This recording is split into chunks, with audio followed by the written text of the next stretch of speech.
Samsung தொழிலாளர்களுக்கு ஆதரவாக வரும் 9ஆம் தேதி மாநிலம் முழுவதும் ஆர்ப்பாட்டம் நடத்தப்படும் என தமிழ்நாடு ஆரம்ப பள்ளி ஆசிரியர் கூட்டணி அறிவித்துள்ளது.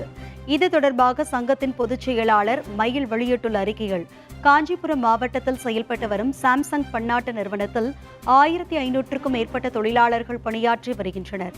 தங்களுக்கென்று சங்கம் அமைத்து அதை பதிவு செய்வதற்கு மாநில தொழிலாளர் நலத்துறையிடம் முறையாக விண்ணப்பித்துள்ளனர்.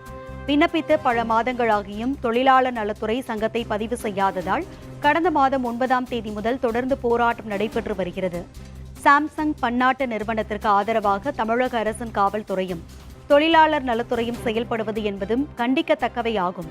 தொழிற்சங்கம் அமைக்கும் உரிமை கோரி கடந்த 28 நாட்களாக கடுமையாக போராடி வரும் சாம்சங் நிறுவன தொழிலாளர்களின் போராட்டத்திற்கு ஆதரவு தெரிவித்தும் சாம்சங் நிறுவன தொழிலாளர்களின் கோரிக்கைகளை உடனடியாக தமிழ்நாடு அரசு நிறைவேற்ற வலியுறுத்தியும் வரும் 9ஆம் தேதி தமிழ்நாடு முழுவதும் மாவட்ட தலைநகரங்களில் ஆர்ப்பாட்டம் நடத்திட தமிழ்நாடு ஆரம்ப பள்ளி ஆசிரியர் கூட்டணி முடிவு செய்யப்பட்டுள்ளதாக அந்த அறிக்கையில் தெரிவிக்கப்பட்டுள்ளது.